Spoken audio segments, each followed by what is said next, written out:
June 3, 1944. 0617 hours.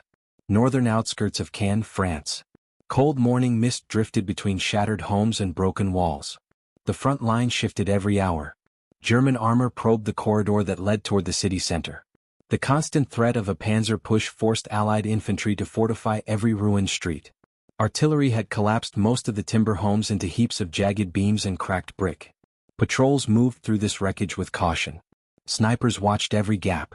Tank crews listened for the echo of a bazooka round. The battle for Cannes punished anyone who hesitated. Sergeant Thomas O'Connell crouched inside the skeleton of a bombed porch. Only the support posts and a fractured beam remained. He watched his platoon struggle to set up another standard anti-tank position on the corner of a destroyed bakery. The crew dragged sandbags, set a predictable angle, and repeated the same steps they had used since Sicily.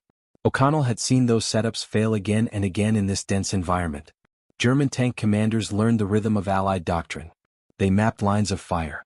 They expected each emplacement to appear at the same height and angle. Every time an Allied crew followed the manual without variation, a Panzer adjusted. The result was always the same. The tank fired first. The crew died before they fired a second shot. O'Connell, 28 years old, carried a skill set suited to this battlefield. Before the war he worked as a master carpenter. He built timber frame roofs in industrial neighborhoods. He repaired porch beams, warehouse rafters, and bridge supports. He learned how weight traveled through wood. He judged structural stress by sound and touch. He could understand a fractured beam with one glance. That civilian experience shaped how he viewed ruined houses. Other soldiers saw wreckage. O'Connell saw reinforced angles, predictable load points, and stable firing platforms hidden under debris.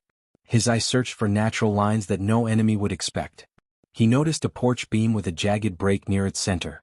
A collapsed floor above it pressed downward, locking it in place. This created a low, narrow wedge between the beam and a cracked stone wall. Dust coated the gap. The angle was tight but stable. O'Connell placed his hand on it and felt zero vibration. This was a perfect improvised firing channel. It sat well below the normal line of sight for tanks. An armored vehicle scanning for anti-tank rifles would never look this low. The beam masked muzzle flash. Smoke vented through a loose seam. The tank would think the shot came from a different street. He tested the angle. Through the small space he saw 50 meters of open road that German armor used as a staging lane. No standard emplacement could aim this low or fire from this odd position. The gap forced the rifle to rest at a unique angle that matched the beam's contour. The wood acted as a stabilizer. The beam carried recoil into the ground instead of into the shooter's shoulder. This gave O'Connell a clean shot line that no manual described. He spent the next hour carving the opening with his field knife. He trimmed splinters, widened the base, and reinforced a weak joint with scavenged nails. Each cut followed the natural grain of the beam. He judged the pressure by sound. If the wood creaked, he stopped. If the joint held quiet under weight, he expanded it. His mind worked with the precision he used in pre-war construction. The small structure became a functional, concealed firing gap.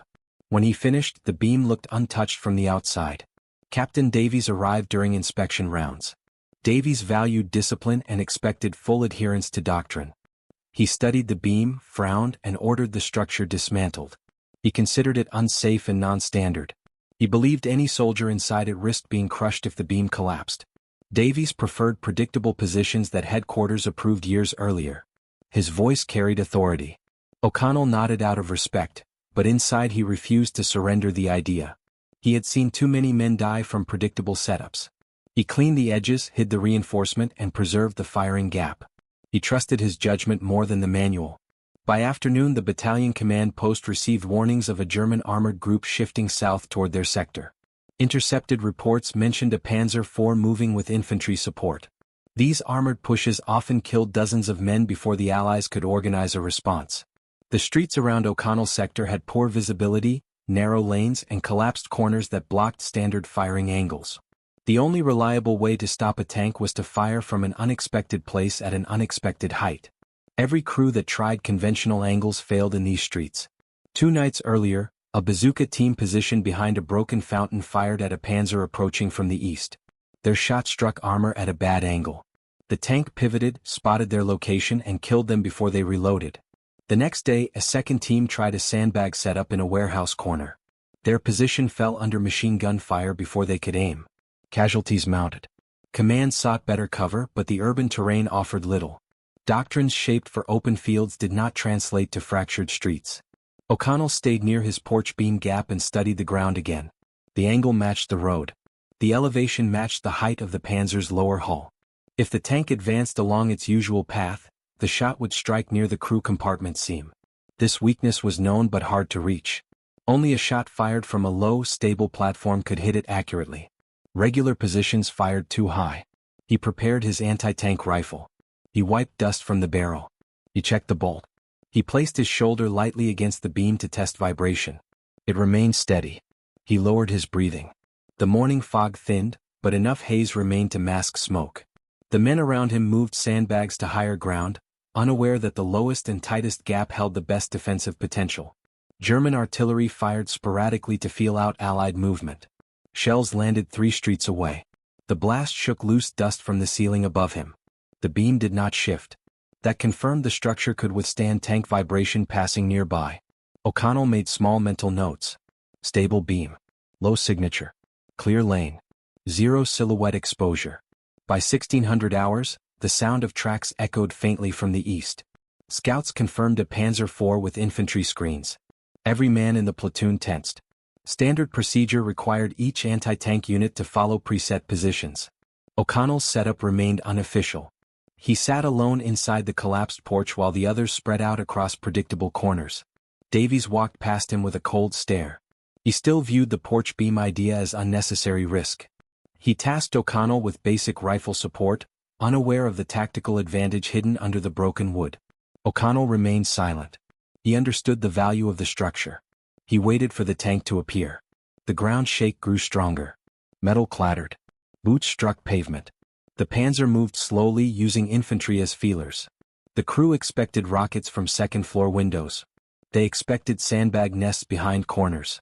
They did not expect a shot from a beam gap near ground level. They banned his porch beam firing gap until it dropped a Panzer crew. The Panzer's turret rotated left, then right. The commander scanned rooftops for Allied positions. Infantry squads moved tight along the walls, rifles raised. They advanced with the confidence of men who had learned the rhythm of this battlefield. They believed they understood Allied defensive habits. Every engagement reinforced that belief. O'Connell recognized this pattern. Predictability shaped the decisions of both armies. His improvised gap targeted that weakness. The tank pushed debris aside as it entered the narrow road.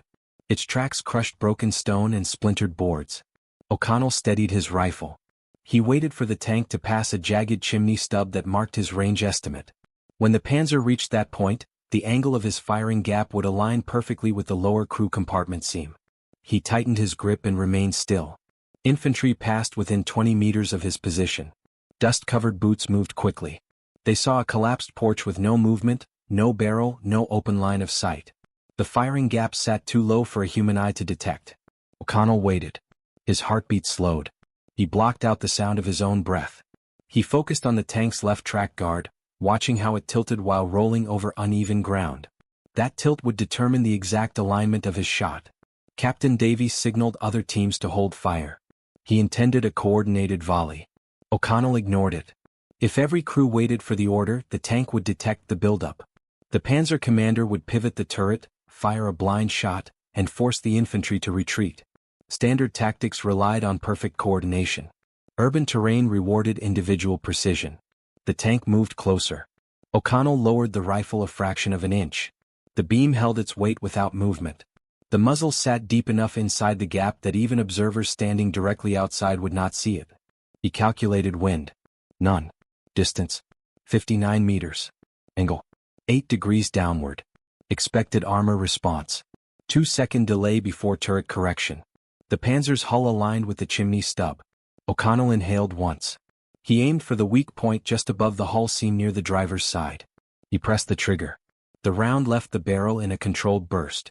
The recoil drove into the beam, not his shoulder. The Porch transferred the energy into the ground. His silhouette remained invisible.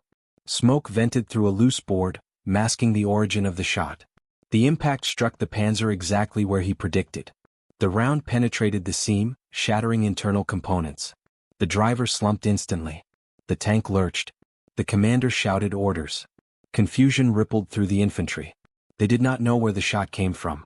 Their eyes went to rooftops and windows. None looked down at the broken porch. The tank halted. Its turret swung wildly. O'Connell chambered another round. He timed the turret's movement and fired again. The second shot punched through the lower front plate. Flames flickered inside the compartment. The crew panicked. One man opened the hatch. Machine gun fire from Allied positions pinned him. He fell back inside. A third shot from O'Connell hit the gunner's position. Metal fragments burst outward. Smoke thickened. The Panzer stopped moving. The engine stalled. Davies stared in disbelief. The tank fell to a single improvised position that he had banned hours earlier. The platoon pushed forward with renewed aggression. Infantry seized cover and fired at the disoriented German soldiers. Without tank support, the enemy infantry retreated. The street shifted under Allied control. Davies approached O'Connell's position. He scanned the porch beam, studied the angle, and saw the precision of the construction. His expression changed. He recognized that the shot line matched no known manual. This low trajectory exploited a blind angle that German crews never considered. O'Connell revealed how structural debris could transform into a tactical advantage. Davies understood what that meant for the larger fight. O'Connell explained how he formed the gap. He described the reinforced beam, the pressure distribution, and the angle calculation. He spoke with the same tone he used when explaining roof weight distribution before the war. Davies listened without interruption. His rigid adherence to doctrine weakened in the face of undeniable results. He issued new orders. Every squad would scout buildings for low structural firing gaps. Carpenters, engineers, and laborers would reinforce beams and create concealed shot lines at irregular angles. The tactic spread through the platoon within hours. By nightfall, 2 more positions adopted O'Connell's design. Scouts marked stable beams with chalk. Soldiers cut narrow channels inside collapsed porches. Reinforced angles replaced standard sandbag nests. German armor struggled to respond. They expected high-angle shots. They expected second-floor ambushes. They never expected fire from ground-level structural beams.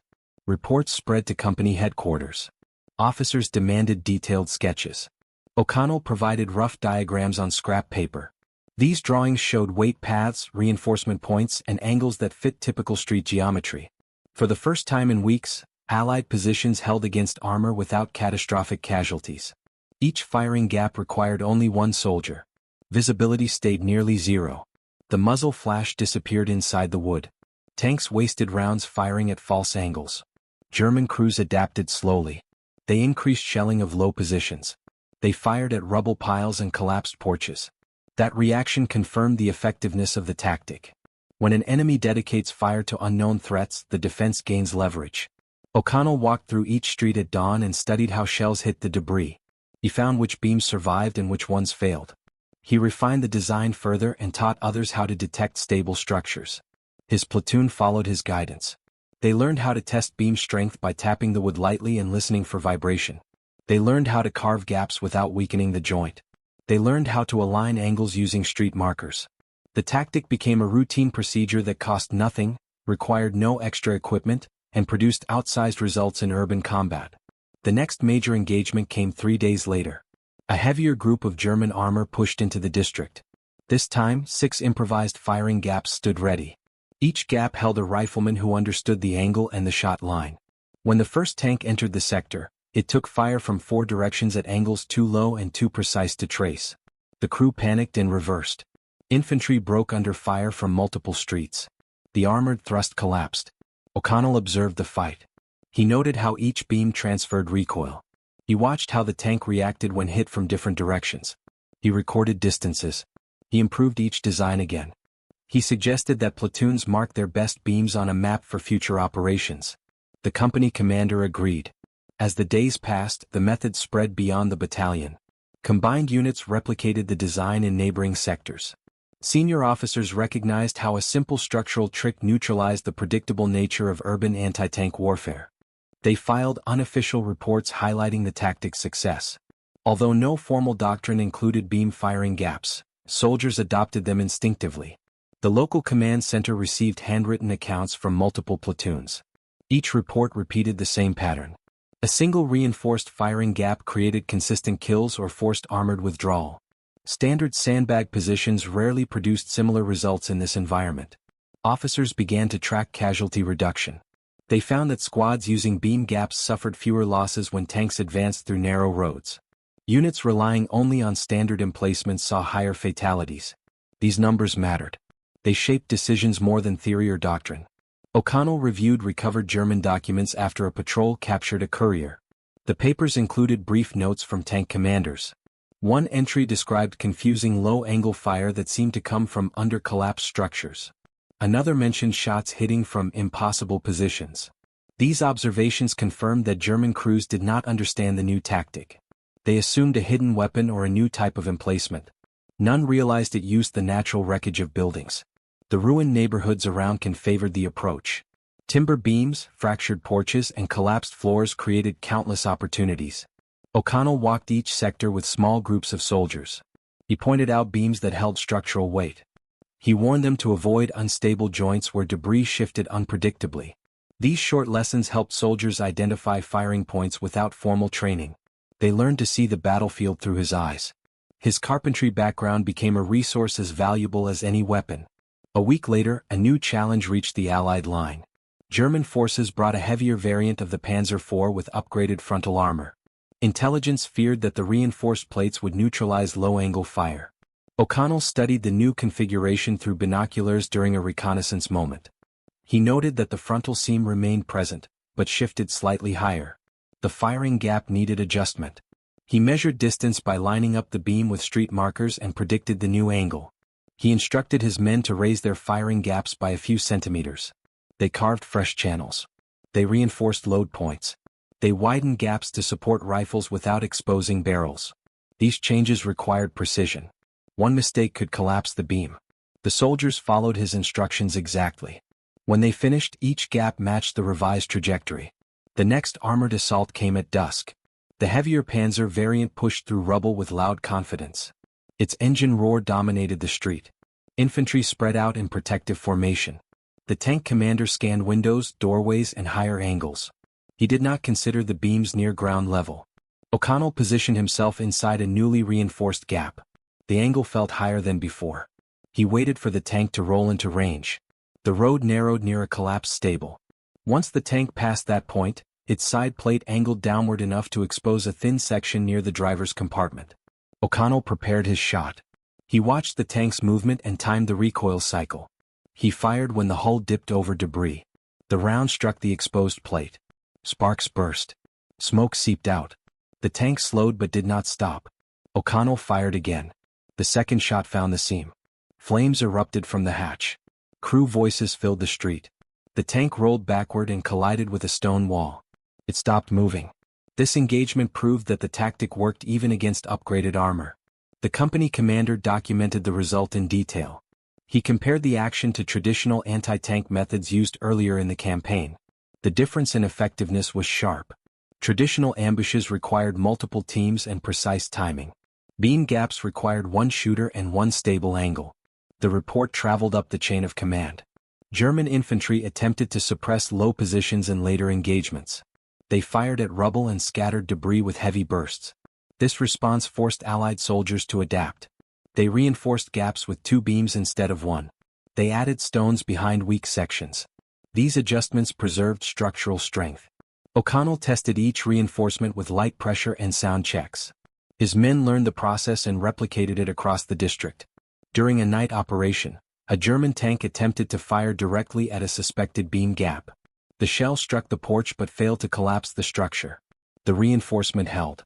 O'Connell noted that the impact spread across the load points instead of focusing on the weak center. This confirmed that his reinforcement method worked under heavy fire.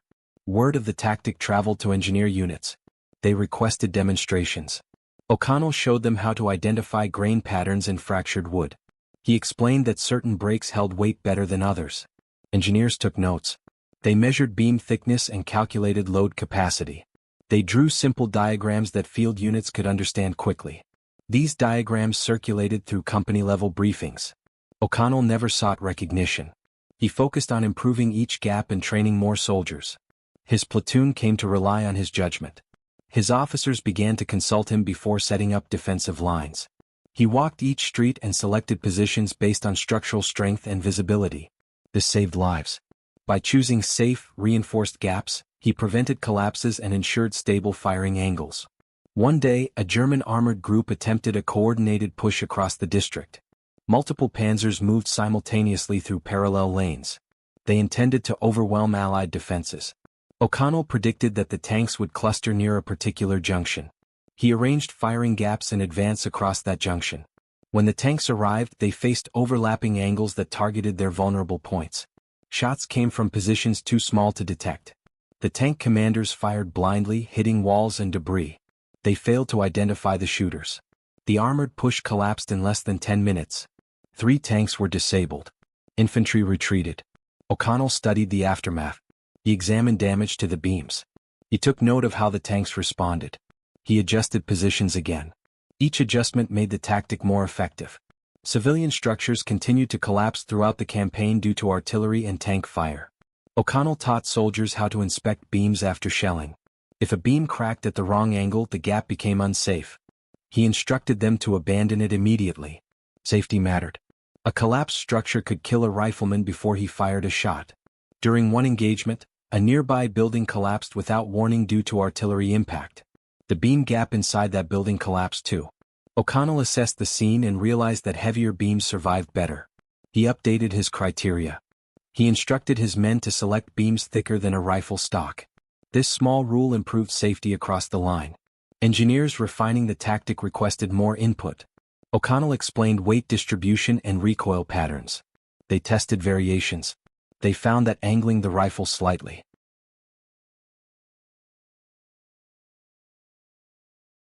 into the beam increased stability. They found that certain reinforcement points delivered better force transfer. These discoveries came from repeated field use. German forces eventually altered their tactics. They increased the distance between tank and infantry advance. They fired high-explosive rounds into rubble from longer range. This reduced the number of effective firing gaps. O'Connell adapted again. He moved the gaps deeper inside structures. He placed them behind 2 layers of debris. This shielded them from distant fire. German tank crews became cautious. They advanced slowly. They checked low angles more often. Their hesitation cost them momentum. Allied units regained initiative. O'Connell's small innovation influenced battlefield behavior across multiple sectors. The weeks of fighting around can pushed every unit to its limits. Supplies arrived late. Streets changed hands multiple times. Allied officers needed tactics that worked without heavy equipment. O'Connell's firing gaps delivered results with no extra materials. The only requirement was skill and patience. Soldiers across the battalion adopted the method. They taught it to replacements. They included it in nightly briefings. The tactic spread through both formal communication and word of mouth. Officers from neighboring units visited O'Connell's position to observe his work. They saw the narrow gaps carved into porch beams. They watched how he tapped wood to test stability. They saw how he aligned a rifle through the gap with minimal exposure. These officers carried the information back to their sectors. They encouraged their troops to replicate the technique. They reported fewer casualties in later engagements. O'Connell kept moving through each damaged street. He documented which beams held weight after artillery strikes. He recorded which structures created the best shot lines. He built a mental catalog of angles, distances, and structural patterns. This information helped him guide other squads. He rarely stayed in one place. He evaluated positions, advised teams, and reinforced weak points. His platoon trusted his judgment more than any manual. German armored crews faced increasing difficulties. They reported confusing low-angle fire. They struggled to locate the shooters. They wasted ammunition on empty rubble. They advanced cautiously. This caution slowed their attacks. It disrupted their timing. Allied forces used that hesitation to reposition and prepare counterfire. Each delay increased German casualties. A few German units attempted to adapt by firing at ground level whenever they suspected a gap. They damaged structures but rarely hit the actual positions. The gaps sat too deep inside beams to be destroyed without direct hits. Most shells struck surrounding debris or collapsed walls. O'Connell used these effects to refine his reinforcement method again. He added structural wedges behind weak joints. He improved load distribution. His adjustments kept the gaps intact under heavier fire. As confidence grew, some officers suggested using the tactic in coordinated volleys. O'Connell advised against it. He explained that the strength of the method came from unpredictability. If too many shots fired at once, German crews could identify a pattern. They could adjust turret elevation. They could direct artillery to likely beam clusters. O'Connell argued for staggered fire. One shot at a time from unpredictable angles kept tanks guessing. Officers accepted this reasoning. During one operation, intelligence reported that a German armored patrol would attempt to break through the center of the district. The patrol included 2 Panzer IVs and a half-track with infantry support. O'Connell planned positions across the expected route. He selected beams that offered stable recoil support. He placed one gap near a broken staircase and another behind a collapsed bakery. He checked each beam by pushing his weight lightly against it. If the structure creaked, he rejected it. If it remained silent, he approved it. When the German patrol moved in, the tanks advanced cautiously. The infantry scanned high windows. They expected ambush fire from upper floors.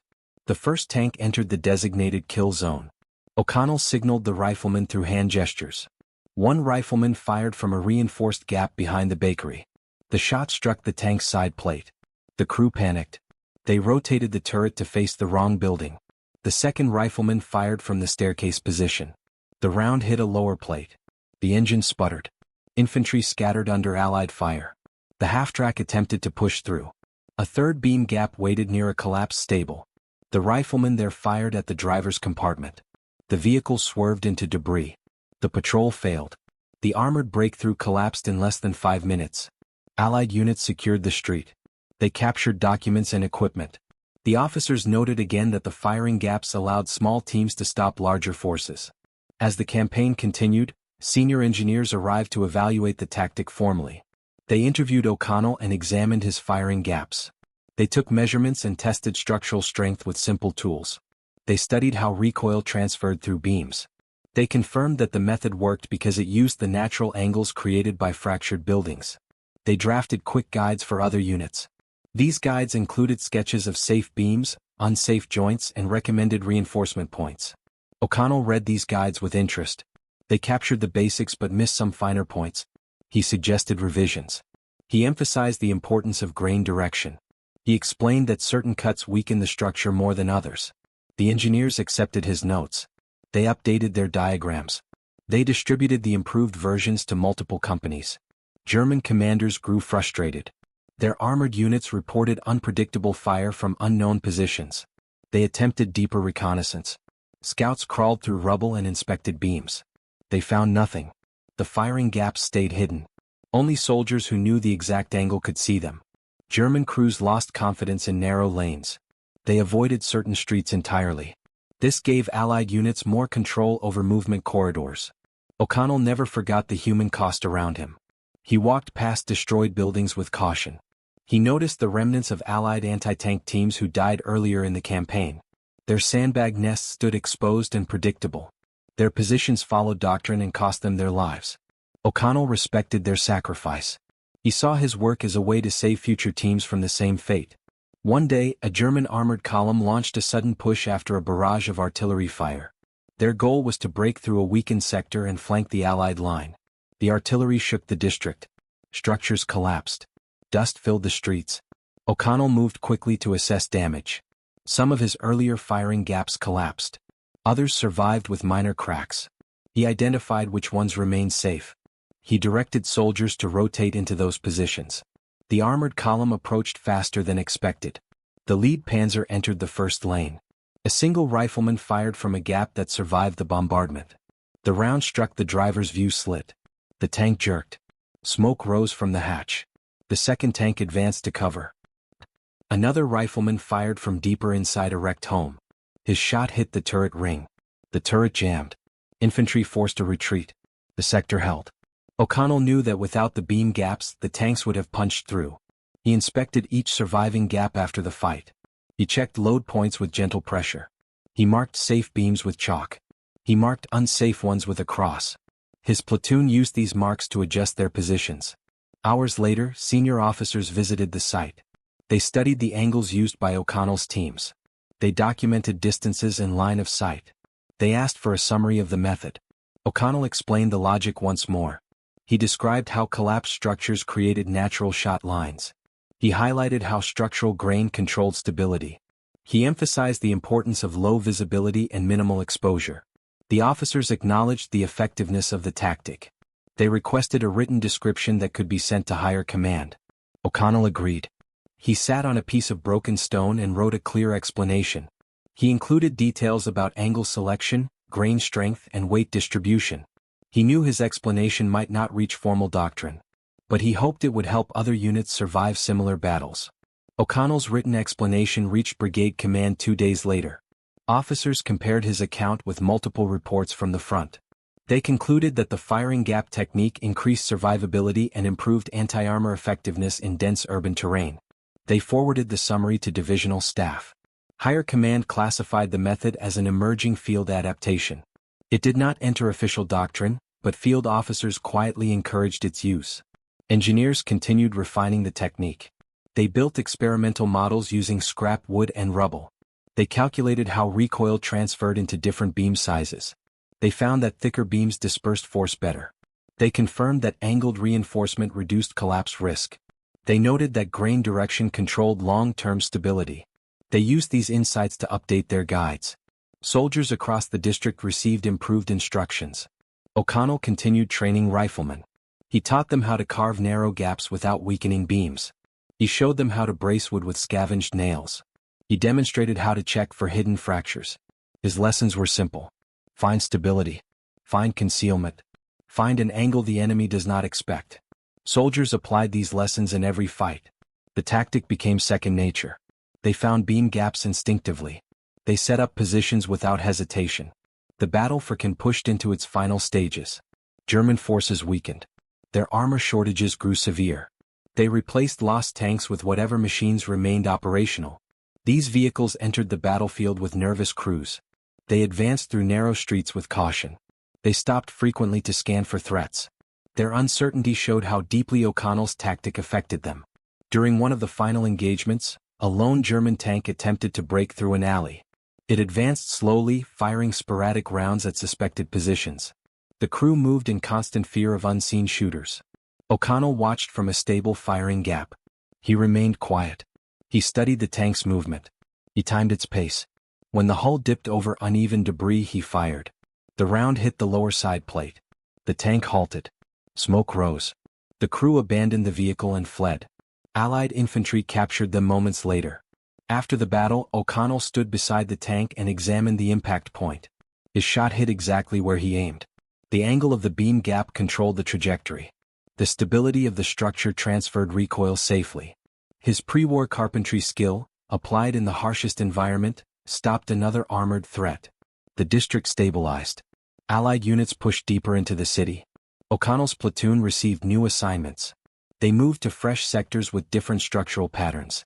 The men asked him how to adapt the tactic to new terrain. He walked through the new streets and mapped the available beams. He marked reinforced points. He warned them about unstable structures. They followed his guidance and set up new gaps. The method continued to save lives. German resistance collapsed over the following weeks. The city fell under Allied control.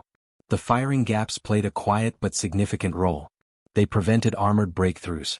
They reduced casualties. They allowed infantry to hold ground that doctrine declared indefensible. The tactic became one of many small innovations that shaped success in urban combat. When the campaign ended, O'Connell received no formal commendation for his work. His name appeared only in marginal notes on field reports. Officers referenced his tactic without connecting it to him personally. This was common. Many life-saving innovations emerged quietly from soldiers with unique skills. Engineers, carpenters, miners, and machinists shaped battlefield adaptation. Their contributions rarely reached official recognition. O'Connell accepted this reality. He returned to his duties without complaint. He continued reinforcing beams, carving gaps, and training men. His focus stayed on practical needs.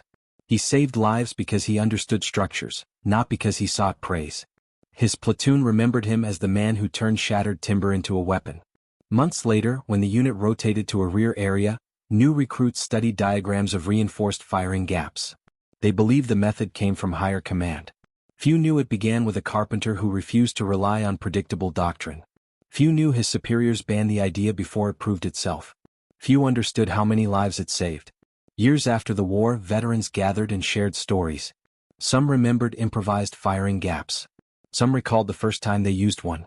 A few mentioned a quiet sergeant who walked through the ruins and found angles no one else saw. They understood that innovation often came from necessity. They respected how one soldier's skill changed the fate of multiple engagements. O'Connell returned to carpentry after the war. He rebuilt homes in his old neighborhood. He restored damaged beams and repaired porches with a familiar sense of precision. Neighbors saw a craftsman. They never knew how those same hands shaped a tactic that crippled German armor. He carried the memories quietly. He remembered the lives saved.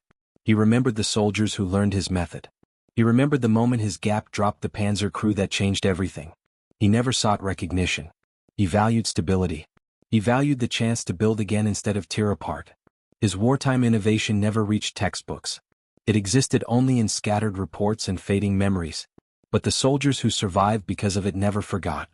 They knew that a carpenter's eye saved them when doctrine failed.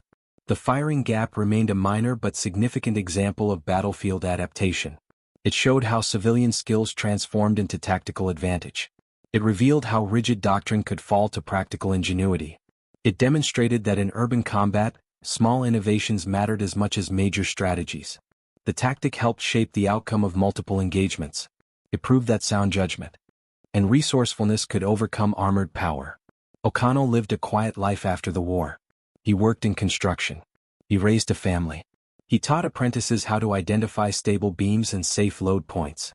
He never mentioned the war unless someone asked. When they did, he spoke briefly. He described the ruined streets. He described the sound of tanks. He described the lives lost. He rarely mentioned his own role. Only those who served with him understood the full story. They knew how his firing gaps turned the tide during crucial moments. They knew how many tanks failed to advance because of a hidden angle carved into old timber. They remembered the days when German armor feared narrow lanes. They remembered how one man's skill changed the rhythm of battle. His innovation faded from public memory. But among the men whose lives depended on it, the knowledge remained clear. They survived because a carpenter saw the battlefield differently. They survived because he refused to follow predictable patterns. They survived because he trusted his craft more than the manual. His porch beam firing gap became a quiet symbol of resourcefulness under pressure. The story of Sergeant Thomas O'Connell remained tucked between forgotten reports and fading recollections. But the impact of his work lived on in every soldier who held ground against armored force. His legacy proved that simple ideas could shape the outcome of complex battles. His quiet ingenuity turned wreckage into defense. His firing gap dropped a Panzer crew and forced an entire sector to rethink how to fight.